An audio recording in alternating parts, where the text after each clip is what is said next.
Okay, we're discussing Rosh HaShana, and we're explaining what exactly happens on Rosh HaShana,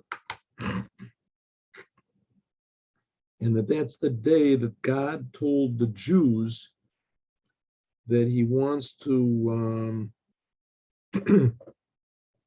wants to see what they can do to make the next year a better year. Good morning. So we're learning here about Rosh Hashanah. What exactly happens on Rosh Hashanah? And the Rebbe told us before that the main commandment of Rosh Hashanah is the shofar. So we sound the shofar, and that arouses the essence of God. And this is what's called a fire that devours all of the bad aspects of your soul and all the bad, and it's a good type of a fire. So he says this is the whole idea of what we said, the zichronos. If you remember, we said that we sound on Rosh Hashanah. We also pray. Sorry, in the mincha prayer. What happened over here? No. Yeah, in the mincha prayer. In the Musaf prayer. In the Musaf prayer. So we mentioned three different aspects of God. We make God a king, and we cause God, so to speak, to remember the world, because God in His essence is so tremendously unlike His creation. The creation is like nothing compared to the Creator. So you might think that God sort of doesn't care, which our actions fortify this, because God reacts to what we do. So if we act like God isn't here, so God sort of acts like we're not here. So therefore we pray to God that He should remember us.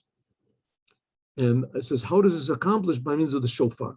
So it says, this is the whole idea, but there's one condition.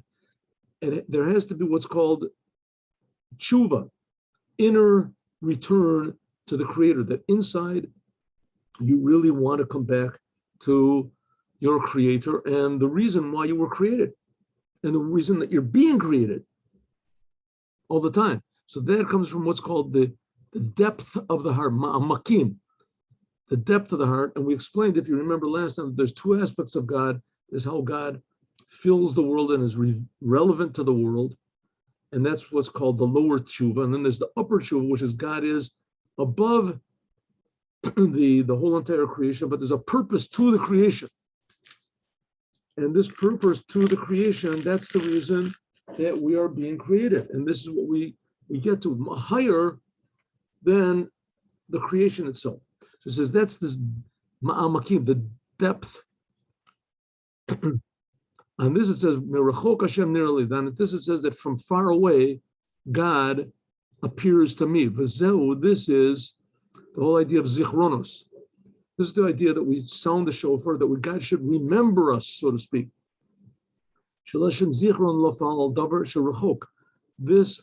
This refers and applies something that is far away. We have to remember, right? If you see somebody's telephone right in front of you, you see, your Uncle Joe right in front of you, then you don't forget about Uncle Joe. Maybe you forget who he is. You forget, oh, I don't remember you. But don't you remember 20 years ago? Wow, Uncle Joe. In other words, only something far away you forget.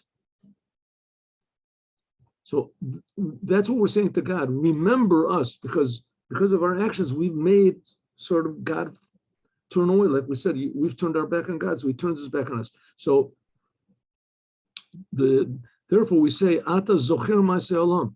We say in our prayers of Rosh Hashanah, you remember the creation of the world. She'em rechokim me'od me'or panav.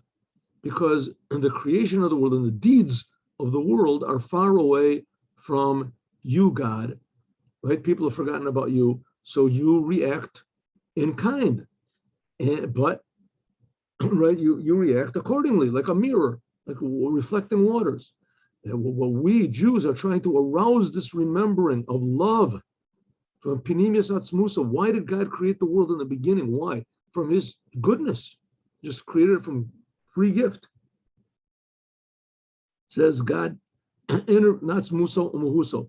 Al Yadei, by means of what? The shofar. It's all by means of the shofar. With the shofar is what comes out from the inside of the heart. And that's what's going to be the whole. And that's what we say, hallelujah. Hallelujah, Yudke. We are making shine Yudke, the upper two letters of God's name. This is, by the way, you're really not supposed to say hallelujah. People say hallelujah because Yudke is one of the names of God. Hallelujah El Bikadsho, hallelujah Birku Uzo. This is from the Psalms, but this is one of the sentences of shofar that we say. It says, we praise God or make God revealed from his holy place, from his upper firmament, in all of his power, in all of his greatness, and halu b'teka shofar. That's how we finish the sentence. Praise God with the sound of his shofar. Which psalm is this? It's one of the psalms we say also in Hallel. One of the psalms that we say in Hallel, which exactly number it is. Okay. Sorry, one second. So it's in this. One of the psalms we say in Hallel. Where is this? Right before Aleph. Give me 1 minute. Give me 1 minute.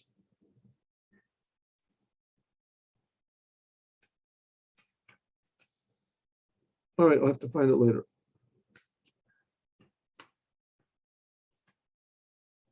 Early in the morning is not exactly the best time here to go.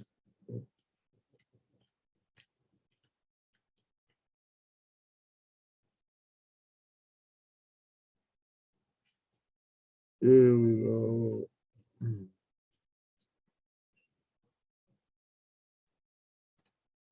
Sorry for the delay. All right, I'm not. My mind is not working, and I can't find it. There it is.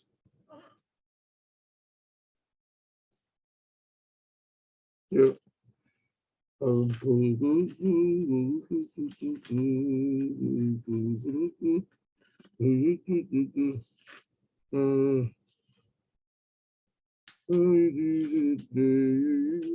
Okay, didn't find it. Let's go. Anyway, it's one of the. We say it in the davening also in Shabbat. In fact, we say it every day in the prayers. What are we talking about? Every single day. Perish b'kadsho.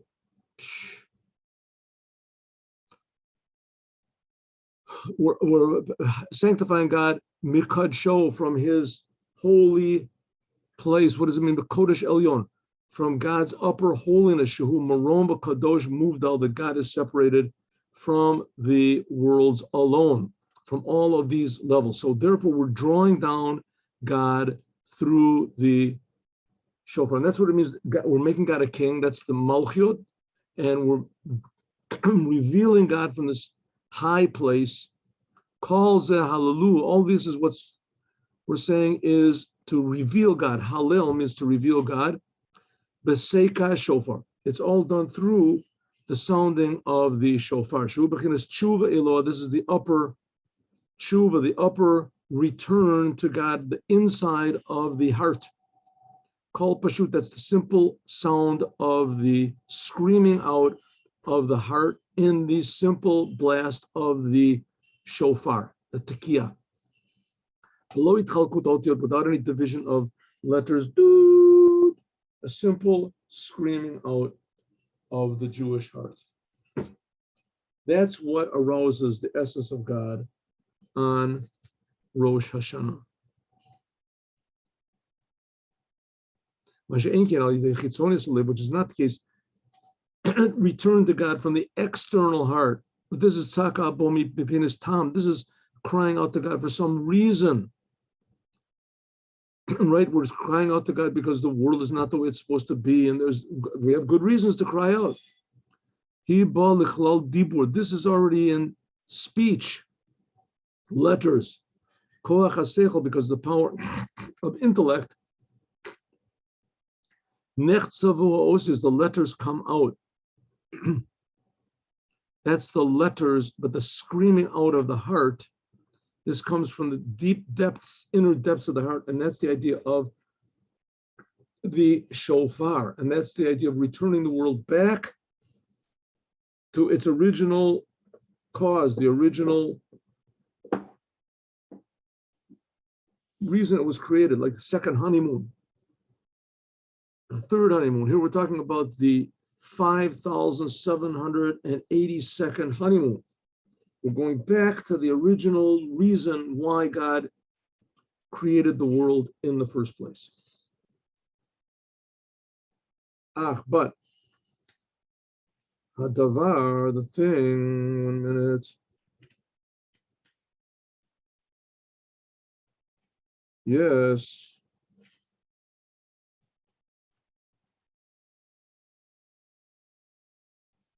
Yeah, I'm sorry. That psalm is the last psalm in the Tehillim. It's the last psalm. Halu el bekadsho, halu bikru. So it's the last psalm in Psalm 150. I'm sorry, it just sometimes my mind works. Zichronos. You have to have the zichronos. Okay. All of this, though, that we said we can evoke this upper fire which devours all the negative things in the world, negative emotions, which comes from the Chenas Kadsho, El Elyon, like we said, the upper aspect of God. Why is it? How can the Jewish people do this? This is all because Yisrael, the Jewish people, arouse b'machshav in God's thought. We cannot forget, and this is the very basic thing, what is the difference between the Jewish people and everybody else? Now, we're not talking about some sort of a caste system or something that, we're above everybody. Exactly the opposite. God made us, we've talked about this before, God made us into public servants. We're the servants of the world. We are the servants of the world. Our job is to serve the creator of the world in order to benefit entire creation. That's what we're chosen for. The Jewish people were chosen to be the superintendents of the business. And a person who's a superintendent of the factory or whatever it is, if he's a genuine superintendent, so he has all of the workers in mind. That's what it's supposed to be. And that's what the Jewish people are. We're first of all, to let the whole world know that God is creating them and that God loves everybody and God cares about everybody. And everyone is important and everyone is unique and everyone has potential. And it's a unique potential that human mind can't fathom it. But the fact is, everyone is unique in a good way. And everybody can bring out this good, a smile, a look, a good thought to add to the perfection of the world, everybody. So that's the job of the Jewish people. But the Jewish people, they come from the essence of God. They come from this purpose why God created the world. Because the Jewish people, they are able to reveal the inner revelation of God's kingship. And that I don't want to keep harping on this, but that's why it's so important to know the definition of what a Jew is. Because even though it's a very physical, external definition, if your mother is a Jew or if you converted according to Jewish law, but the implications are tremendous. It's a tremendous implication. That's what it's like, if somebody's your son or if he's not your child. What's the difference? He's a human being. What difference does it make if it's your child or it's not your child? If it's my father, it's not. What difference does it make if this person is my father? He's not my father. He's a human being. Maybe for sure somebody's father, or it could be somebody's father. What difference does it make? Everybody's just everybody's children and everybody. But that's not the way the world works. It doesn't work that way. A child has a special relationship with his father. His father doesn't have a special relationship. In addition to the financial burden and then the Jewish people, they're called the sons of God. You can't confuse that. I mean, you certainly can confuse it, there's no doubt. And you can deny it also, but the fact is the fact. That the Jewish people, even though there's all these external qualifications. The same thing as, what if this child is my son or he's not my son? It's just a very simple thing. I mean, people have children like dogs and cats have children. What difference does it make? It's just a very physical, external act, but the implications are incredible.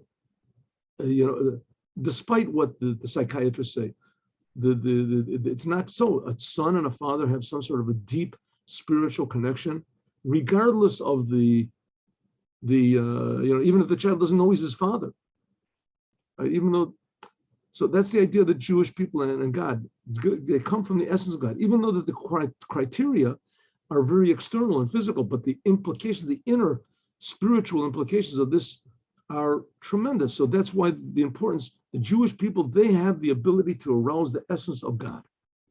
That's the way God set up the world. I didn't set the world up that way. Why did God do this? Because there's no people without a nation. Now the word am also means to be dim. Dim, like you dim down your light. The Jewish people, they are God's people. The Jewish people, they are people like God is a person. God is a person. Well, I mean, it says in the Bible that, it says God is a man of war. When the Jewish people went over the Red Sea, or whatever you want to call it. So it says Ish Milchama. God is a man of war. And we see the whole Bible. God is talking to people, and God says, I want this and I don't want that. So the Jewish people are created in the image of God. All mankind is created in the image of God. That's at least what it says by Noah. They're all created in the image of God. So in some ways they are in the image of God. But the Jewish people in some way is even more so. They are God's people. A love be'erich, that we, right? A person wants to be a king. God wants to be a king. So you can't be a king over, dogs or animals. You can be the best dog trainer in the world, right? But you can't, how many dogs? You're not a king over the dogs. You're only a king over people that have free will, right? Dogs, you train dogs, you tame dogs. You can't be a king over people that don't want you to be their king. You can be a dictator. That's called memshal. The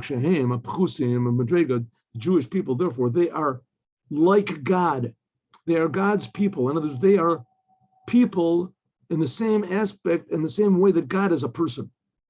But they're just a lower level. And God is above them. So God is infinite, the Jewish people are infinite. And each and every Jew is infinite. Just it's a lower level of infinity. And therefore, Nikra Melech, therefore God is called a king over them. Masha Enkin, which is not the case, regarding God himself, and his glory, Ein Arochalav, you can't compare God to a person. Ilu Ne'amar, like you say, a person can be a king over trees or stones. They're not like the person. They're not like the king himself. It has to be people. A king has to be a person, and he has to be king over people. Liot Malchus Olim. Oh, but who? Habris. If so, how can God? We're like God. What does that mean? What does that mean? You're supposed to bow down to every Jew you see, worship a Jew because he's the son of God? He says, no, you're not allowed to worship the son of God. Every Jew is the son of God. You can't worship. So if we're not like God. If we're not like him, how? And also, let's be logical. How can we be like God? That doesn't make any sense. I mean, that's like idolatry. How can that be? It says, nevertheless, the fact is so. We are God's people. We are like God. God really, it's really important what we think. We can make God a king over us. How did that ever happen? Brit, that's the whole idea of this covenant. The covenant of this kashrus and this attachment that God made himself to be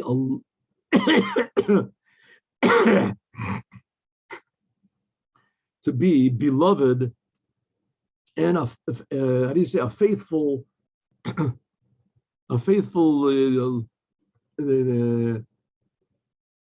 friend. Even though according to Dailo, even though it's not worth it. So what do we say? Here we have the Jewish people, they can do sins. God can't do sins. How are we like God? Right? How are we going to rebel against God? God can rebel against himself. What does it mean? So the fact of the matter is, it doesn't make any sense. It doesn't make any sense. But that's this whole thing of the covenant. Even though God doesn't get anything out of it, but he made the covenant. We'll never be able to understand it. We're going to see in a moment. Mashiach will explain what this is, but also this is what God did. He made himself, so to speak, like a human being in order to attach himself to all the souls of all the Jews. Why? Because the Jewish people rose up in God's thought. These Gala or Panimis, Malchuso, so that God will reveal the inner kingship of himself to us. That's what it means, this week's Torah portion, that God wants us to go through him, with him, through this covenant. Like it says, Ad Yavor Amcha, like it says within in this Yam Suf. And the Jewish people went over the Red Sea. It says, your people went over Ya'avor. Same thing as going Ya'avor, going through this covenant. Hainu la'avor and medregel, namely to go from level to level, from below to above, from a lower level of love to a love that is according to understanding, until a higher level of love which is above understanding. Shurach bechinas brit. This is the level of the covenant, agreement, pact that God made with the Jewish people to make them as his people. That's what it means, ein melech below am. That's what it means, there's no king without a people. Namely, God made us, so to speak, similar to him. That God cares about what we do. That's ideally what Adam was supposed to have been. If he wouldn't have eaten from the tree, then everyone would have been like Jews. But Tzorech Lakrisis Bris, therefore God has to make this agreement, this pact, this deep covenant, Lahakim v'laromem otcha, to elevate the Jewish people, Kadesha tehei b'bechinas am, so that we can be the level of his people, the Jewish people, like it says, Alu will raise up ad bechinas machshava elyona, to the level of God's thought, which preceded God's speech in creating the world. Okay, what the Rebbe is explaining over here is something that it just says in the Bible, and that basically everybody knows. It's advertised. There it is. The Bible has been around for 3,300 years, and the Jewish people have been reading it nonstop all that time in public, and they've been going around with Torah scrolls and etc. So you can't say, it's been changed, it's been lost, or right? Jewish people read the Torah 4 times a week in public. And it says right there in the Torah very, very clearly, it's a couple of times, that the Jewish people are God's chosen, and they're sons of God. And God chose them, Am Sgula, Bani Matem, that you are the sons of God. The Jewish people are the sons of God. It says it over and over again, and that God wants to be a king over them, and God has chosen them, and God has made this special covenant with the Jewish people. That's how God made the world. That's how God made the world. The world is not just this, blob that floats around according to the laws of physics. The laws of physics do not determine the world. God determines the world, but he does it according to the laws of physics. That's why it's a very good thing to know what these laws are, so that you can utilize the plan that God made in order to improve the world. Right? You're supposed to use your ultimate potential, but the fact of the matter is there's something which cannot be detected by any science or any sort of logic or in any way. It's just that it's written in the Torah. And that is that the Jewish people are the chosen ones. They are the sons of God, and we are responsible for the whole entire world. Just like God is responsible for the whole world. I mean, we're talking about the creator. The God is creating everything all the time. We're not talking about the God as he's above the world, and you just, forget the world and let everybody, wander around in their ignorance and their blindness.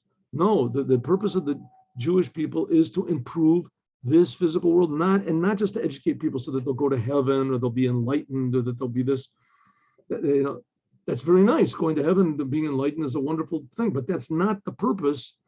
The end purpose. The end purpose is to make God revealed here, like it was in the Holy Temple. make the physical world into a perfect place. So we'll see the creator and everything, and we'll see why God is creating everything. And this God, so to speak, comes down to be for us a God. So he raises up to be his people, and he lowers himself down, so to speak, to be our God. And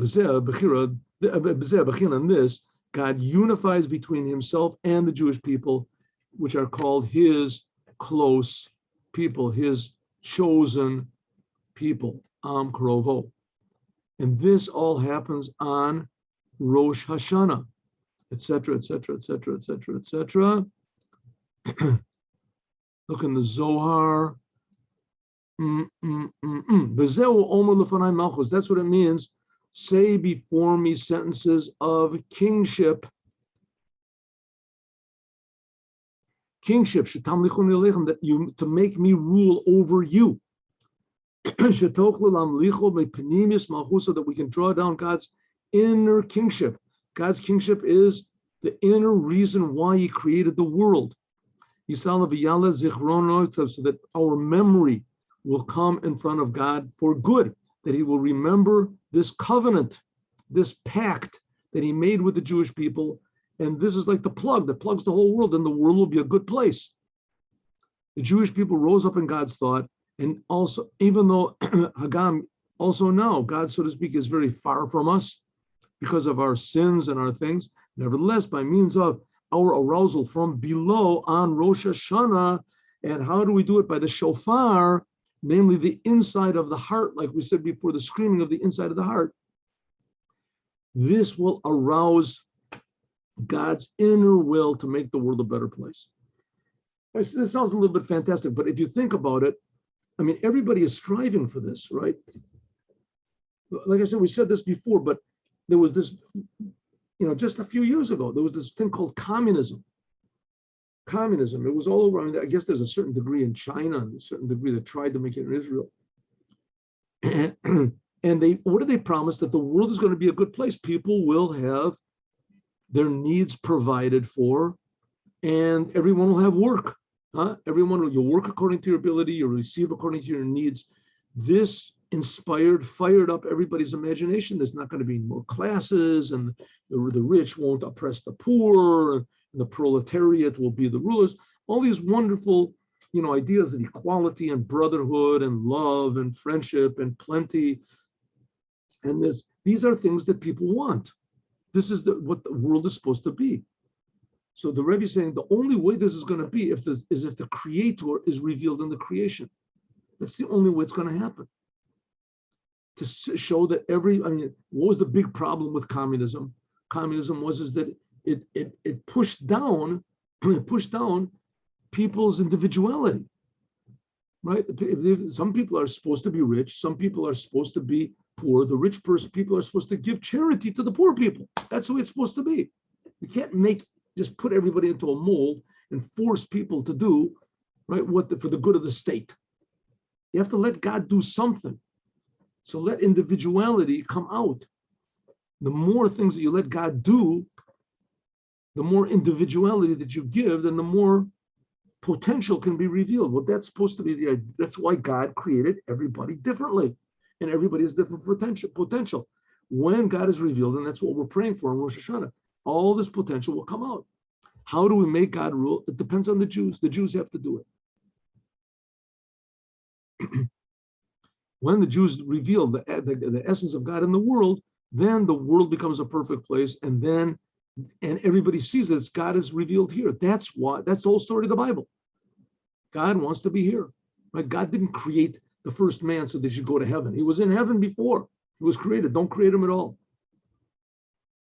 Okay, that's all talking about now. What about in the days of the Mashiach? Ready, everyone? Let's jump ahead to another mimer, and let's see. 8, I think it should be over here somewhere like this. Let's see.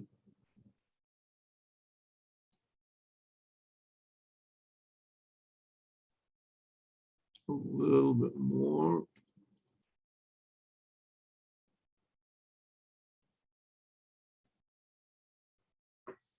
Okay, here we go. Hine, behold. Is this coming across? I mean, there was one a couple of days ago. I tried to change. I think this must be coming across to everybody here. One day I changed the page and it didn't change. The only thing that this little marker kept going on the previous page, and so I was talking about something that nobody could see. But here we go. Hine calls all this is talking about the shofar of Rosh HaShana. That by means of this, it says Hashem b'shofar yitaka. It says that when we sound the shofar, Hashem reveals Himself. But in the future, it says Vayobahu. It will be on that day, Mashiach. On that day, yitaka b'shofar gadol. There will be sounded a great shofar. Huh? When the days of Mashiach, it says there's going to be sounded. It doesn't say who's going to do it. There's going to be sounded a big shofar. Well, what does this mean? A big shofar? What difference does it make if it's big or it's small? I mean, the biggest shofar. First of all, in order for a shofar to be kosher, it has to come from an animal. You can't manufacture it. So if it comes from a big shofar, then it must come from some sort of a big animal. And right. And not only that, what do we care? So what if a big shofar is sounded? So what? You know, that's what we're waiting for. Then in the future, there's going to be a big shofar. I just told you all about all the potential being revealed from everybody, and the world will be a perfect place, and there won't be any war. What's a big shofar got to do with it? And not only that, what does that mean? A big shofar everybody's going to hear this big shofar. Where is it going to be sounded from? I don't think, can you make some sort of a sound that everybody hears? So exactly what it doesn't say who's going to sound the shofar also. So let's look and see. Hine, behold. It's like this. Hine, behold. Kavar Nisbar, we already explained what is the shofar of Rosh Hashanah. It is to draw down the level of how God fills all the worlds. It draws godliness down that He should be filling all the world. So this is God's kingship, creating the world, like it says, like we just finished learning. Say in front of me, God says, say in front of me sentences from the Torah that show that I'm a king, sentences from the Torah that say that I remember, sentences from the Torah that say I listen to the shofar, and also in by means of the shofar, and that makes God a king. That makes God a king. God, from His kingship, He creates the whole world. The king also, Lumalos Kala Pagami, this also fills up all of the blemishes that were made in the name of God. When God created the world. God creating the world, He had His purpose for creating the world. And we went against His purpose. It sort of makes a blemish in God's name.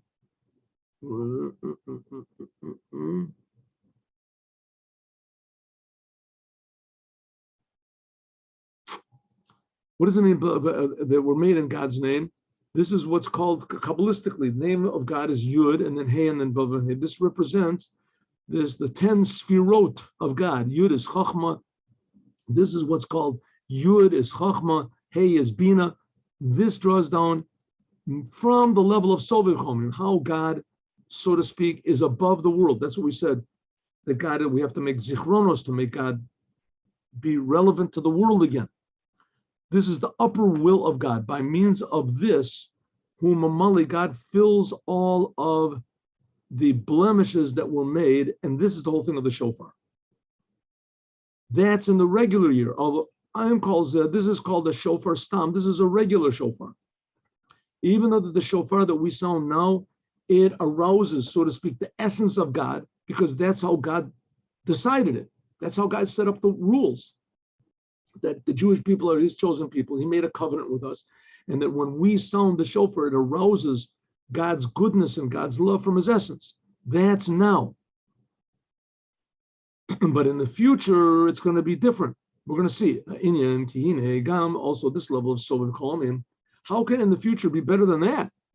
Now we're sounding the shofar. We arouse God's essence. What can be better than God's essence?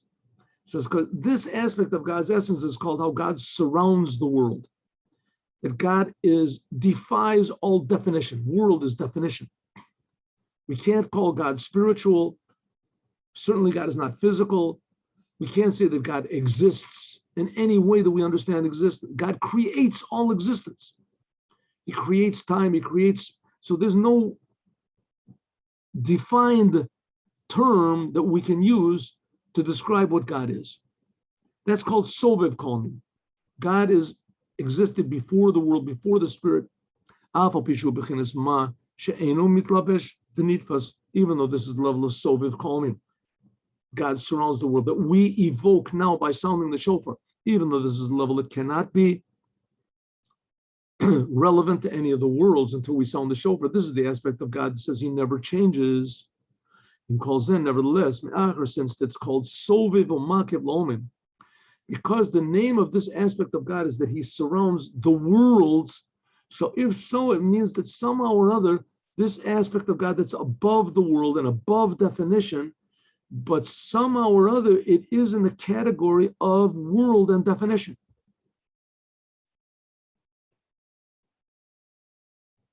Like if I say, how big is the color green?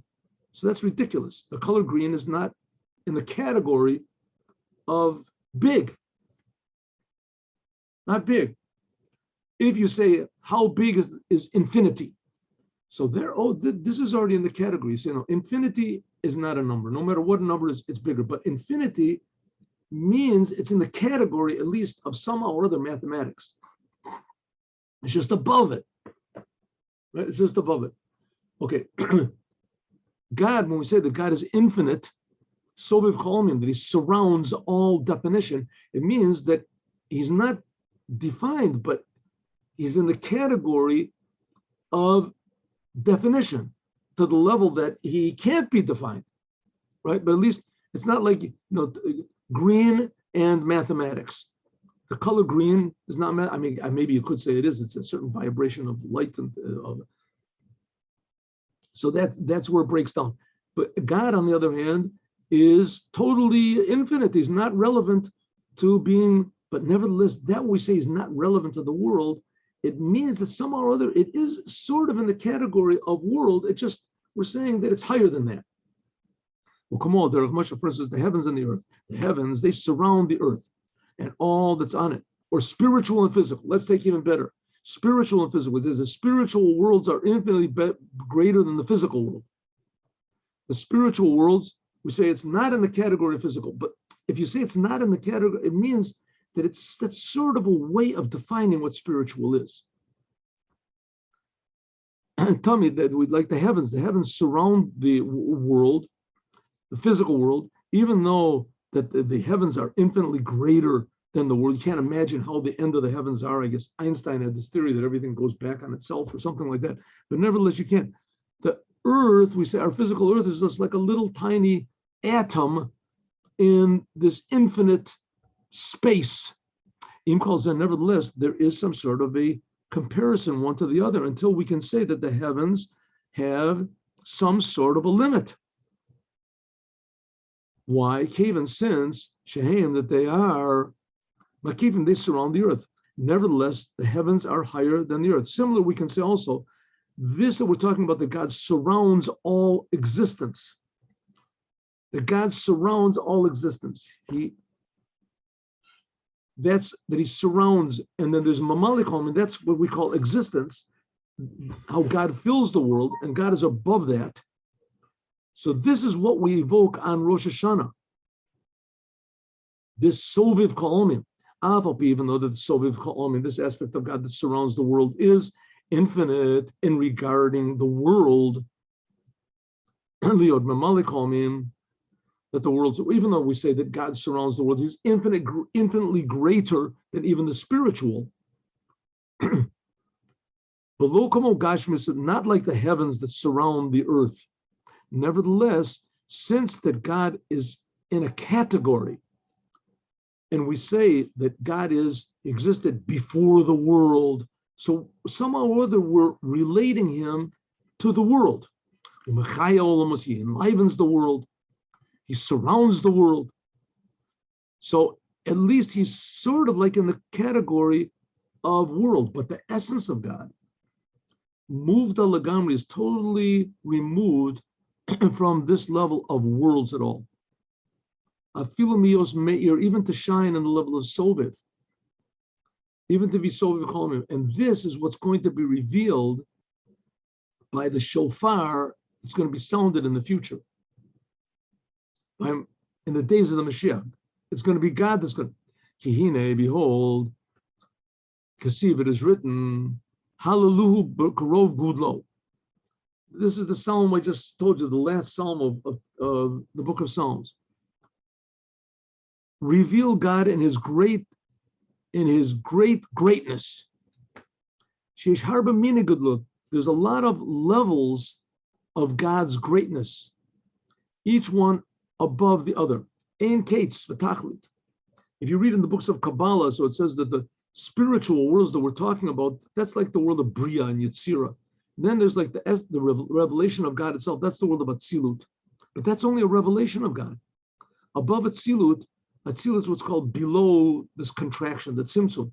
There's levels above the contraction. Look, and therefore it says Kurov Gudlo. Therefore it says that we can praise God and reveal him from his multitude, his great multitude of greatness. But it doesn't say his great greatness, his essence. That which nowadays we call Soviv Kolmim, that which we call now that we're arousing and revealing God from the source above the worlds, in the future we'll see this level of godliness that we reveal now by sounding the shofar, which we call Soviv Kolmim, totally above the spiritual. This will be revealed in the future as being just another aspect of creation. That's what it means by Yom Hahu, in that day. Vahu al day, like it says, by Yom Hahu, Hine Elokeinu Zeh, like it says in the future, we'll say, this is our God. Shebechinas Hu, third person. Sasim is concealed, namely Soviv Kolmim, etc. Who, like we say, Hu Asanu, God made us. This is the godliness that is concealed from us now. Yeba'atid Lavo, in the future will be Zeh. It will be revealed to everyone. Shubechinas is Galos Lenochach. It'll be revealed in a way that everyone will see. So what are we saying? Nowadays, that which we call God, that's above all creation, above all being, will realize that that was not the essence of God. That was just an aspect of God, how he is above the spiritual, above the creation. That's what we arouse nowadays by means of sounding the shofar. We make the world a better place, a perfect place, a better place. But it's nothing like what's going to be revealed in the days of the Mashiach. We have no way of comprehending how important this physical world is, how important every human being is. We have no possible way of understanding. When we sound the shofar on Rosh HaShana, then a little bit we reveal this. We reveal the purpose of creation. But the future, the Mashiach, he's going to reveal not just the purpose of the creation, he's going to reveal the Creator himself. We'll feel that everything in the creation is godly. How this is going to be, I have absolutely no idea, but it certainly is going to be. And why does it say that on those it's going to be a shofar? What's the shofar got to do with it? This we're going to describe, God willing, tomorrow. The big shofar of the Mashiach.